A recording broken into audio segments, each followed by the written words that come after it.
Hey guys, Alex here, and welcome to this live stream. I see there are many of you right here, so let me know in the chat where you guys are from and where you guys are watching this live stream from, what time is it there, and stuff like that.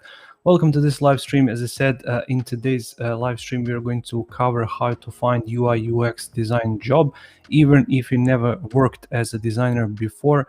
Because if I switch my camera real quick and jump to my YouTube channel right here, so in the community tab, a month ago I posted where are you in your creative journey right now, and 68% of you said never had a design job. I had the same result when I posted it in my Facebook group, so that's my private Facebook group, and you can join my membership if you want to get access to that private Facebook group. But if we take a look right here, we still have junior designers, 19%, so that's people who just had one or two design jobs possibly. And then we also have mid-level designers, so 9% of those people are there, and of course senior designers, but that's my check right there. So that's why I decided to create this live stream and help you guys out a little bit in your job searching hunt. And I'm going to show you some things that you should know when you're searching for a job and how to apply for those jobs and stuff like that. In today's live stream, we are not going to cover your CV, because you do need to have CV in some cases, especially if you're sending it to big companies, because apart from portfolio, they also want to see a CV. And if you don't have a portfolio, don't worry about it. I'm going to cover that as well in today's live stream. So as I said, I can already see some comments. So Night Traveler, hi there, and thank you for being part of this live stream. So let me close this thing up a little bit and let me start presenting, because I created a presentation for today's live stream. Let me shut this caption right here, and basically let's get started. So how to find a UI UX design job, how to do it the right way, enjoy the process, and earn the most money out of it. So as I said, a lot of you have asked me these questions, and judging from the poll which I had posted on my YouTube channel and on my Facebook group, a lot of you guys wanted to know these things. So let me click right here to get started. So you can work for others or you can work for yourself. These are just basic things that everybody has to understand about jobs, and especially about jobs in the design industry, because if you're working for yourself, there are far too many options to name in a live stream and in general. So it's going to be much easier for you to find a job if you're working for yourself than if you're working for others. But in this live stream, we're going to cover both of these, because both approaches have their pros and cons, and you have to decide what's right for you, because not everybody is able to work for themselves, because working for yourself requires a lot of dedication, a lot of work ethics. You have to wear many hats and you have to do a lot of different jobs in order to sustain yourself and to be able to work for yourself. While we're working for others, there are many pros and cons there as well. So we are going to explore that in today's live stream. So first of all, working for others. Pros, you have salary you can rely on. So basically everybody knows that, but we have to cover this because it's really important part of this job searching hunt. So basically, if your salary is on the 5th every month, it's on the 5th every month. You don't have to worry about it. You don't have to stress if you're going to receive money that month. It's going to be that every single month. Tasks are already prepared. So and somebody else is finding those clients, somebody else is organizing that work, somebody else is going to tell you today you're going to do just this and then tomorrow you're going to do that. While working for yourself, you have to do all of those things, and we're going to cover that in just a second. Next, we have 9-to-5 desk job. This is really important and people often forget about it, because if you're working at a desk job, if you're working in an agency from 9 to 5, at 5 p.m. it's the end of your shift basically, and then you're going home. You forget about your work, you go about your day, you spend your time with friends, playing PlayStation or whatever you like to do, but basically 9 to 5 and that's it. Then we have teammates to talk to. It's often important and often overlooked that having teammates to talk to is extremely important, especially if this is your first design job, if you're just getting started. Having teammates to talk to can be really beneficial for you, because you can learn a lot about their style, about their approach, about their techniques, about their tips and tricks, and they can help you along this journey. And you can really learn a lot from having teammates to talk to. Then work from home or office. Sadly, this year and last year, he's really taught us a lot that we can still work from home, but having the option to go to the office and to spend that time commuting, then going to the office, meeting all of those teammates, and then spending your time there is really beneficial and really important for your mental health, but also for your design career. And finally, benefits included. So you have something like health benefits and dental and stuff like that. You also have benefits in terms of somebody's paying for that commute of yours. They are paying for your food, they are paying for your drinks, for your coffee. Oftentimes, benefits can include something like a pool table or table tennis or a Sony PlayStation or something like that. And you have all of those benefits depending on the company size. So on bigger companies, of course, these benefits can vary and they can be greater or smaller, but in smaller companies, these benefits can be lower, but you still have benefits nonetheless. Of course, we have pros, cons. So fixed salary, this is basically one of the biggest cons when you're working for others. When you agree on a salary, that salary is going to stay with you for months to come. So you're not going to be able to change that. So for example, if your salary is, let's say, $2,000, it's $2,000 for a month to come. Then when you improve, you can increase that salary, obviously, but at the start, for the next couple of months, maybe even entire year, you're going to be fixed on that salary and you cannot expect any more money. Of course, you can work longer hours, you can take some money there, but basically that's all there is to it. Let me check the chat real quick. Yeah, Nuksan, I'm going to mention that in just a second, so make sure to stay tuned. We're going to just cover working for others and then move on to the freelancing part of job hunt.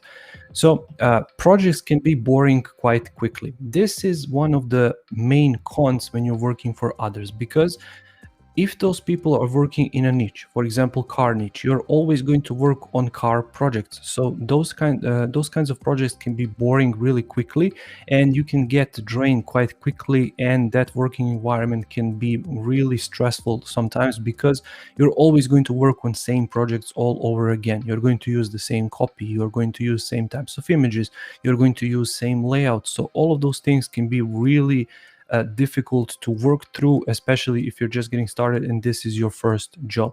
Lost commute time. So although it's great if you can travel from home to work, that's great, but you're still losing that commute time. So depending on where you live from your work, it can be everywhere from, let's say, half an hour a day to 3, 5, 6 hours a day, depending on where that job is. So that's one key benefit of working for yourself, but we're going to mention that a little bit later, as I said. Agency rules and standards to follow. Now, majority of agencies out there have certain rules and standards. So for example, they are always starting with the live video calls, then they are starting with, I don't know, a design brief, they are starting with paper wireframe. So their rules are the ones you have to follow. So you cannot set your own rules because you're working for them, basically. So this is one key thing to consider. You have to follow these rules if you want to work within the agency. And finally, we have slow self-improvement time. What I mean by this, especially if you have a long commute time, so that work is located far away from you, then you're going to lose a lot of time of the day to commute, and then you don't have a lot of time to improve, especially if they have these standards and rules how they work. So let me give you a just quick example. Let's say that the agency is stuck, they are working with Sketch, and you like Sketch, that's all fine, but you want to try Figma. You cannot try Figma because the agency doesn't allow it, and because you lost a lot of commute time. Then when you get home, you're really tired and you don't really have a lot of time to explore Figma. By the time you get the time to explore Figma, Figma has moved along quite quickly. So that's just one key feature to understand and to get into consideration when you're working for others, when you're working in these agencies. Now let's move on with the next slide. So working for yourself. Pros, you can earn as much money as you want. So for example, this month you can earn $2,000, next month you can earn $10,000 and stuff like that. So you're really not limited like inside of the agency, because you are the one who is chasing all of the work, you are the one who is agreeing to those rates, and you are the one who is setting these standards. always fresh projects to work on. So, like I mentioned previously, in the agency, you get tired really quickly, especially if they're inside of some kind of a niche. So, the first day you can work on, for example, car website. The next day you can work on beauty website. The next day you can work on e-commerce website. So you can always mix and match to something which is enjoyable to you, to keep you going, to keep you motivated. And that's really difficult when you're working inside of an agency. Next up, we have work when you want. So this is also great. For example, some people I know especially like to work at night. Other people like to really wake up really early and then work then, and by, let's say, noon, finish their entire work for the day. So you can work when you want, and you can also work from where you want. So one day you can work from home, one day you can work from shared office space, one day you can work from a coffee shop. So you're not really limited to your location, unlike working at the agency or some kind of a company. You are limited to that space, so you have to go there every single day. While if you're working for yourself, you're not limited to that. Limitless learning potential. So let's say that today I'm going to work like crazy and then take 3 days off. During those 3 days, I want to perfect my learning. I want to take a course, for example. I want to do something else. I don't want to be at that job for those 3 days, for example. Then you can do that and you can learn whatever you want during those 3 or 4 or whatever days. And finally, set your own rules and process. If I want to start with a design brief, I can.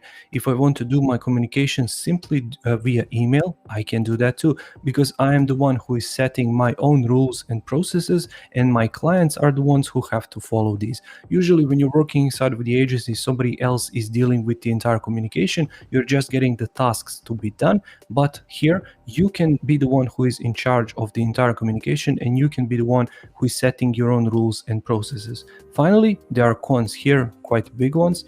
Finding new projects all the time. This is the main key reason why people really don't want to go into freelance, because as soon as you finish a project, you have to search for another one. This is especially true when you're just getting started. When you get your foot through the door, when you're in this business, when you're in this game, then clients are going to come back to you, and then old clients are going to refer new clients, and just going to go round and round in circles, especially if you show to be good, to be talented, to deliver on time and stuff like that. But when you're just getting started, you have to really find new projects all of the time, and this can be quite tedious. Next, no benefits included. So if you want to have dental insurance, you have to pay for your dental insurance. If you want to have your health benefits, you have to pay for your health benefits and stuff like that. You have to register your own company. You have to file taxes in your country, while when you're working for a company is the one who is doing all of that for you, while if you're working for yourself, you are the one who is responsible for doing all of those things. You have to do everything. So you have to manage taxes, you have to find work, you have to send emails, you have to set deadlines, you have to take these boring calls, you have to take inboard calls, you have to send invoices, you have to do everything by yourself because you're working for yourself. You can feel lonely, and this is something that I found freelancers overlook quite massively. You are stuck in your room, you are stuck in your apartment, in your studio, wherever you are working from, and then after a certain period of time, you're going to feel lonely. Unlike working in an agency where you can bounce your ideas off people, you can bounce jokes here and there. When you're working from home, you're going to feel lonely quite often, and I have a video about that on my YouTube channel. Make sure to check it out. And this can be really stressful sometimes, but as soon as you can, go to a co-working environment just to sit next to people, just to speak with people, bounce your ideas against people and stuff like that. It's really going to help you out a lot. And finally, dealing with tire kickers. Now, tire kickers is the term used in the car sales business, and those are the people who are not intending to buy a car.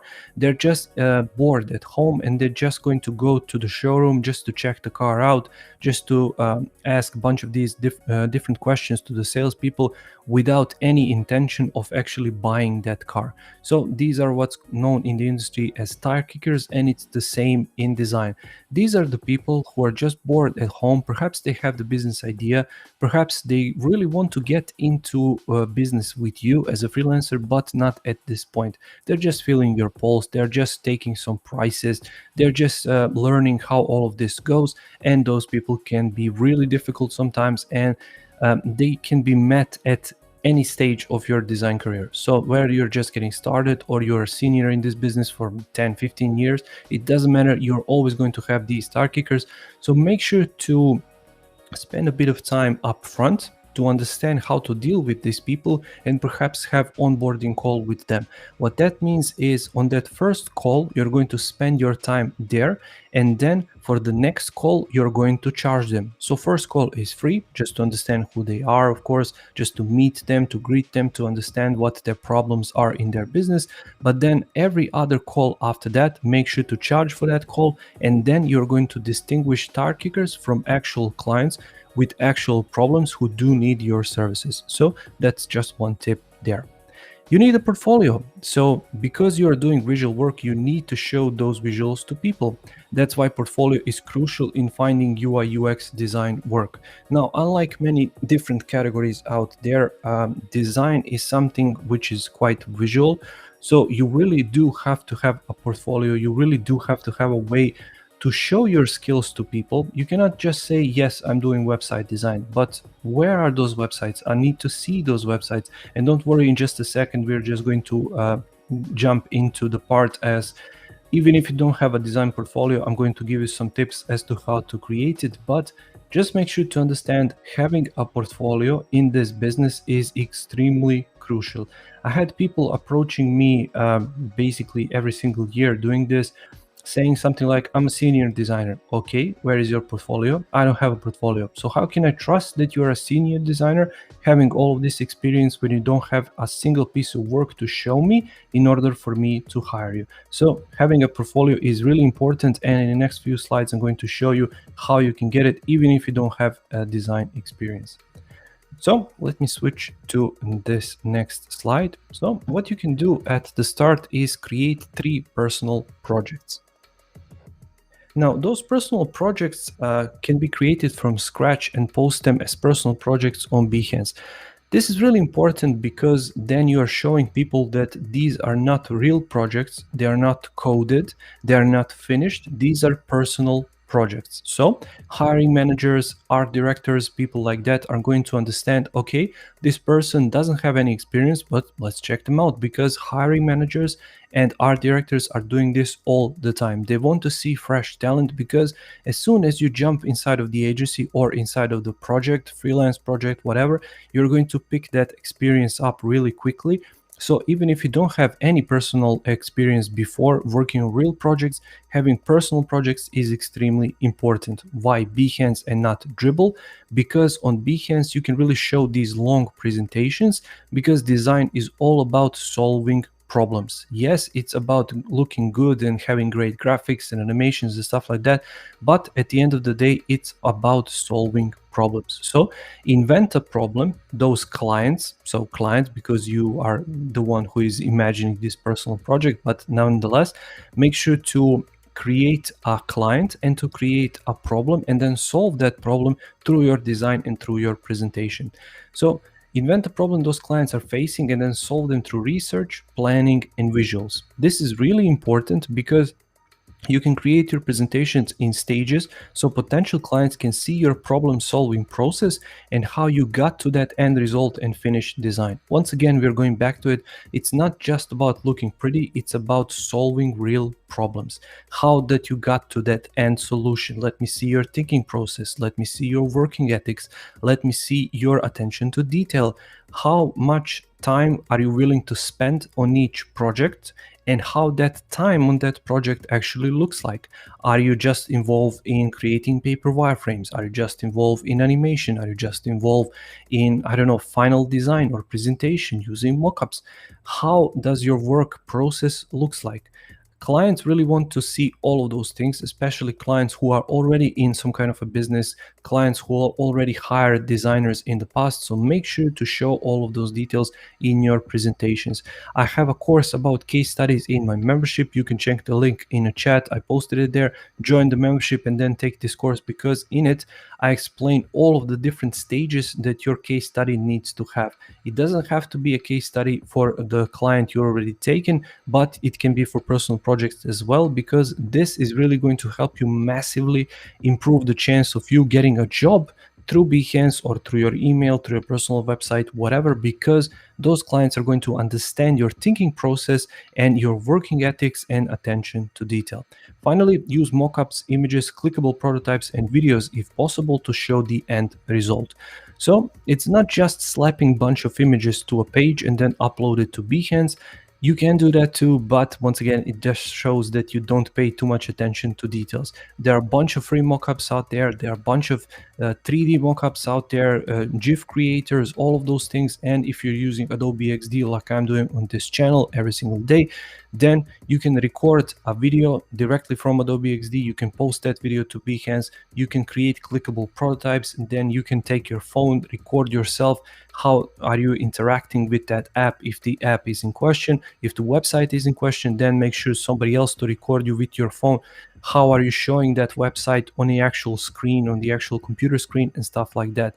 All of those things are going to distinct you from all of these other designers who are just slapping a bunch of images onto a page, and it's going to increase the chances of hiring massively for you. Next up, we have work on 99 designs. Some people like 99 designs, others don't, but 99 Designs is basically a platform where clients post these contests, and then a bunch of designers are competing by submitting their designs to win this contest and possibly win a long-term commitment with those clients. So participate in contests to see what the clients need and to understand how to solve those needs with design. Read design briefs to learn real-world problems these businesses have. And real-world problems is the key right here. So all of these people are real clients trying to get a design solution which is going to help their business grow, which is going to help the real problem that they have. By reading these design briefs, you're going to understand in details how real clients actually look like. What are their struggles? What are they thinking? Where are they at their path of creating that business?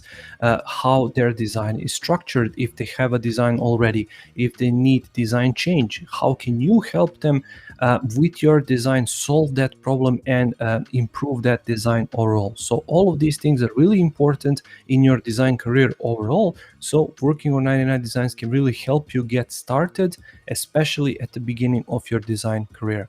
So you can use winning designs if you win in your own portfolio, but present it in more details than on 99 designs, because like I mentioned previously, you can share it on Behance, on your website or stuff like that, but make sure to go into as many details as possible because you're trying to attract future clients. And on 99 designs, don't pay too much attention, because if you don't win, that you just spent a lot of time working on that presentation. Of course, you have to present it well on 99 designs, and in the future I will have a course about that, but not really anytime soon. But make sure to present it in such a way that clients will understand. But when you're presenting for yourself later in your portfolio, then make sure to include all of those different details that we spoke about. But see the terms if you can use that design in your personal portfolio, and if the project is under NDA.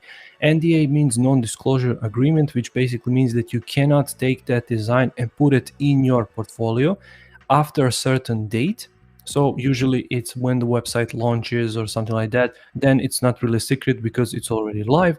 But during the development process, you are not allowed to post that design, because competition of your client is going to be able to see in your portfolio what are they working on and how can they get back to them basically, and rivalry is going to show there as well. Use designs who were not successful, but label them in your portfolio as rejected submissions or first draft. So potential employers understand that this is not the real project, but a suggestion. Same like the personal project that we talked about previously for Behance. Having a rejected submission or first draft show that you are honest, but it just shows that this is not successful. Fine, let's check it out anyways. And then inside of that presentation, you can really show all of those details to your potential clients. Next up, we have work for nonprofit. So these are all the ways that you can attract your portfolio and that you can build your portfolio. And working for nonprofit is really a great way to do that. Let me check the chat real quick. Hi, Yurai. Your UX industry 5 years from now in terms of AI taking. So let me respond to that a little bit later, Uri. Let me just finish this presentation. But in short, I don't think AI is going to take over design if that's what you worry about. So, as I said, working for nonprofit, nonprofits are basically the organization who are doing good for the world. So you can reach out to an organization or individual you believe or support and offer to create a website or an app designed for them for free. What's that going to allow you to do is have a real project that you can show in your portfolio, and you did it for free, yes, but you did it for free for the organization that you really believe and trust. You really enjoy the work they are doing, and this can be for anything. This can be for children, for the environment, for cars, for beauty, for whatever. Just make sure to find what you truly believe, what you truly enjoy, because that's then going to transport back to your design, and it's really going to show in your design.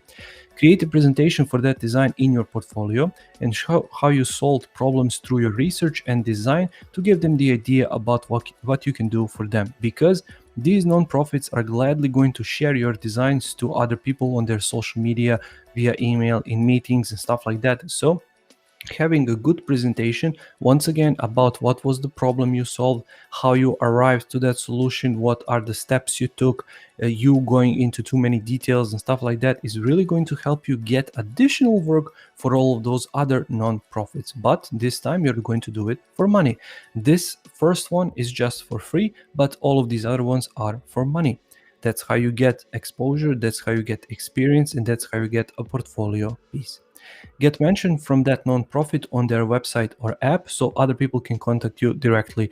I guarantee that you saw this a few times before when you scroll down on a website inside of the footer. So at the very bottom of a page, you can see a link to a company who created that website, for example. That's what I'm talking about right here. That link can be your link to your website. If you don't have a website, then it can be a link to your Behance or something like that, so people can reach you there.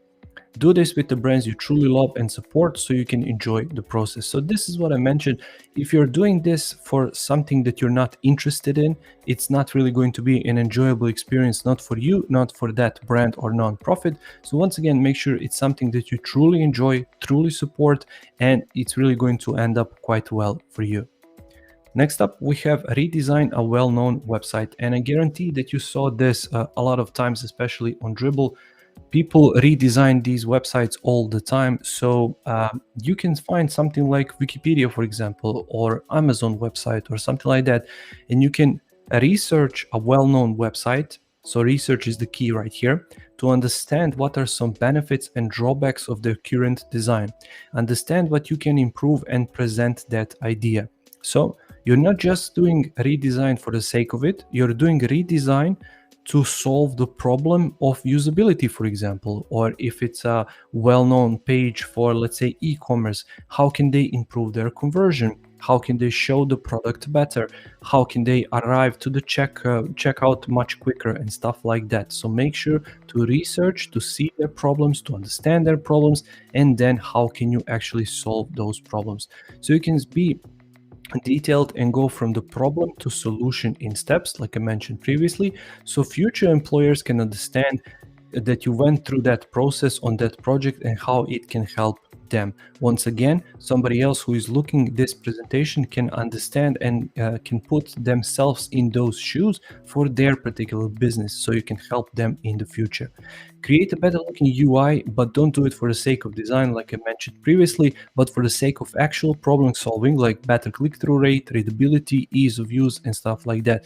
Readability is quite big because a lot of these websites are using quite small fonts, so somebody who is visually impaired cannot really read all that well. So make sure to solve that problem if that's the problem that they have. Don't solve the problem for the sake of solving the problem. If it's a big problem and you think it can be solved through your redesign, then make sure to do that. Once again, do this for the brands you enjoy, and you can enjoy the process more. Once again, you're not going to do this for the brands you don't really like or trust or whatever. You're going to do this for the brands you actually enjoy, for the websites you actually like to read, like Wikipedia, for example, or YouTube or whatever else. So make sure to enjoy the process when you're enjoying these brands. Next up, post it in your portfolio. What I see online all the time is people are doing these works and then spend months on end just tinkering. Should I post this? Should I keep this for myself? Just post it. I also have a video on my YouTube channel about this. If you spend, let's say, a month on this presentation and then you figure out a part of it, it's not really all that good, then you go back to fix that part, then you don't really like the style of the next part, then let's fix that one, and then the rest of the presentation doesn't really fit the overall style, let's change the presentation, then let's actually add a couple more paragraphs inside. These images look outdated, let's include other images, and all of those steps are going to take you too much time. Focus on posting, because the first you post is not going to be all that all that beautiful, all that well presented and stuff like that, but you're going to learn a lot from it. Then when you post the second time, you're going to notice that you made some mistakes on the previous one. Okay, now you can fix those mistakes for the next project, and then you can move on to your next project. Now that you created your 3 projects, you can post them in your portfolio and start contacting agencies or clients in your niche to get a job. So I'm saying 3 because when you create just one and you have just one, you really do look like a complete beginner, complete novice, like this is the only piece of work you ever done. When you create 2, that's already good, but not good enough. But when you create 3, it already shows variety. So you can combine all of these things that we mentioned previously.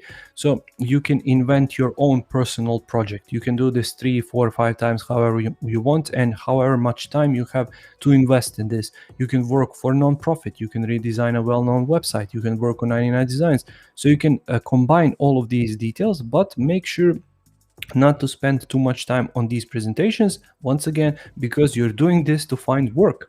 If you're doing this out of a hobby, that's completely fine. You do you, but if you want to get some money out of it, then I really do recommend don't spend too much time and effort on it.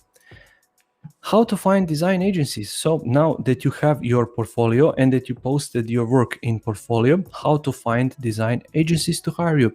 So you can search for local design agencies on Google. Wherever you live, you can type in your location and design agencies. Google Maps is going to show you where those agencies are. Usually all of them have websites. You can contact them and then start work from there. Do the same for global design agencies in the city you would like to work on, for them to be located at. So for example, New York design agencies, Paris design agencies. So whatever you want, do the same, but for that particular location. Or you can use United States design agencies or United Kingdom design agencies, French design agencies, whatever, you can do it like that. Next up, and this is one of my favorites actually from the past, you can visit awards.com. So it's A3WARDS.com for the list of agencies and contact them from there. All of the major top agencies are on this website, so make sure to Google it later after this live stream is finished. So awards.com, and then you can get a list of all of these agencies who posted their work on this website, and then you can contact them through their website. So don't try to contact them on Awards. Make sure to go on their website and then contact them there. And finally, you can search for design agencies on LinkedIn and contact them directly for a job opening. This way is one of my favorites, definitely not just for job searching, but for connecting, for exploring, for learning and stuff like that. LinkedIn is amazing. You get a website, you get a mobile app, you can download it, install it, it's completely free to join. And how this works, you're not just able to see the design agency, but who is in charge, who is the art director, who are the UX designers, who are UI designers, researchers, all of those things. And then you can go into details about exploring those people. You can understand who they are, how much experience do they have.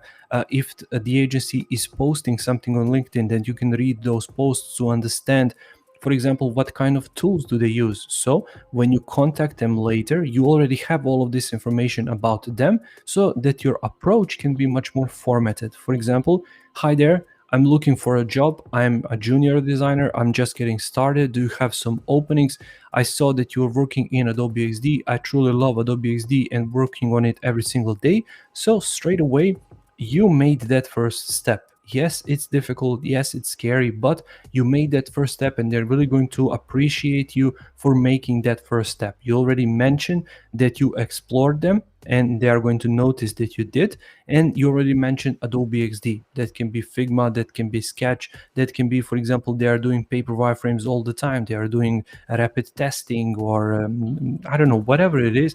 Make sure to explore these agencies. What's also great is uh, in my country and in other countries as well, there are websites who are comparing salaries for those companies and working relationships inside of those companies. How are the terms of working in those companies? Do you have to sign contracts and stuff like that? So you can also explore those avenues. So if you want to work in a design agency, these are some of the main resources for you, which I would really advise for you to try, especially Upwork and especially LinkedIn. I think it's going to give you this additional boost of confidence, and it's going to bring you that design job much quickly than you ever understand. But you have to have a portfolio. So make sure to work on your portfolio first using the steps that we just mentioned, and then try to contact design agencies, because I can guarantee the first thing they're going to talk to you is, thank you, where is your portfolio? So make sure to prepare that portfolio up front. Next up, we have how to find freelance work. So you can browse jobs sections on Dribble and Behance. And before we move on any further, I have a playlist on my YouTube channel and also have a course about this in my membership, 101 different ways that you can earn money as a designer, and also have a playlist called Designer Money on YouTube, which is free. You can check it out, and in it I talk about many different ways that you can make money as a designer. So if you're interested, make sure to check it out. Once again, it's posted on my YouTube channel under playlists. So you can browse jobs section on Dribble and Behance. All of these websites have job sections, and then when you click apply or contact or whatever, these employers are going to see your profile on these websites. So if you're contacting people through Behance, under job sections, they're going to see your work on Behance, which is a great way for you to avoid that additional step of showing your portfolio from a separate website or something like that. Let me actually hide myself because this part is hidden down below. So next up is, as we just mentioned, you can participate in design contests on 99 Design, Design Crowd, Yovoto, or Talent House. I'm mentioning all of these websites, so make sure to write them from here and make sure to Google them, because I cannot really post links in live stream. So make sure to see what you like right here and then try to Google it later once the live stream is finished. So these design contests are basically the same for these websites. So 99 Designs is the one that we mentioned. Design Crowd, Yovoto, and Talent House really do have contests which are a little bit different. So for Design Crowd, it's much the same as 99 Designs, but for Yovoto or Talent House, there is not too many contests out there, but they are big contests. What that means is there are a lot of different winners of those contests, and the prize is much bigger. So if you want, you can check these websites out. Once again, they're not launching contests all the time like 99 Designs and Design Crowd, but they do have some great contests by some great clients. I saw work from Mercedes-Benz in the past there, from FIFA and stuff like that, so make sure to check it out. Next up, we have visit job sites like Designer News, TopTal, HubStaff, Angel.co, Crop, and apply for a position there. Of course, for every single website mentioned here, you're going to need a portfolio. So once again, make sure to go back and to create your actual portfolio. Then we have create or join a gig on websites like Fiverr or OneSpace. OneSpace is quite niche, but you can try it out, and Fiverr is a well-known website. So make sure to understand that by doing these gigs, you're not going to earn a lot of money, but this can be a great way for you to learn and to earn additional sums of money. Next up, we have platforms. So you can work on platforms like Upwork, Freelancer, People Per Hour, or Envato Studio. And these platforms are basically there for you to bid against other designers. So on 99 Designs and all of those design contests website, you're actually going to submit your design, while on these platforms, you're going to submit a proposal or an offer to these clients. And if they agree, then you start working with them one-to-one. So that's the main difference between platforms and between these design contest websites. One A great way for you to make money is by visiting digital nomad websites like Working Nomads or Remote OK and see the openings there. What's great about these websites is they're connecting you with people in that area, which is great, especially if you're traveling. So, for example, I'm going to Paris later this week. I can visit one of these websites and I can, for example, stay at some freelancer's house or co-working space or something like that and then work from there. But you can, of course, be at your own house, be at your own location, and then work for clients who are located outside of your country. Usually, they are design teams who are located within these websites. So you're going to be part of a team. You're still going to be working as a freelancer under a contract, hourly rate, however you agree. And we are going to cover rates in one of the future podcasts. So make sure to subscribe if you're not already. But basically, this is what these nomad websites are. And finally, you can check your local listings for openings for jobs in your area.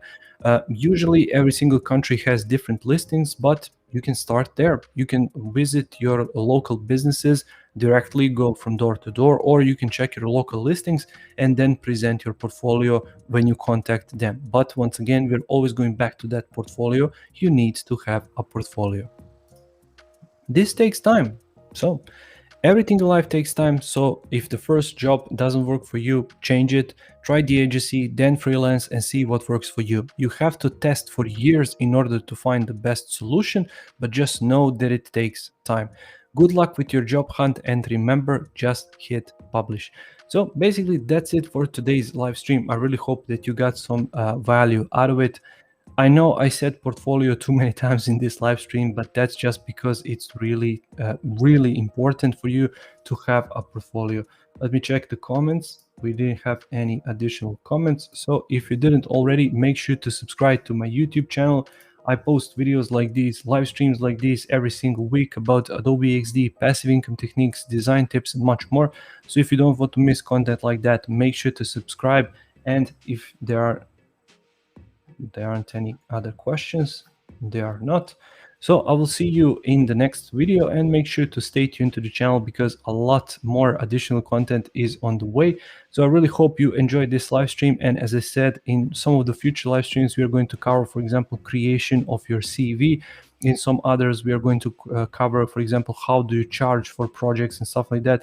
But there's just too much information to cover everything in a single live stream, and it's just going to confuse you, especially if you're just getting started. So once again, thank you for watching. I wish you luck in finding that work. And remember, create a portfolio and then try to reach out to these businesses because every single business out there, no matter if it's a company, if it's a design studio, if it's a freelance client, is going to want to see your portfolio. So even if you don't have your portfolio, now you have the tips and tricks as to how to create one. So once again, I wish you luck, and until next time, take care, guys.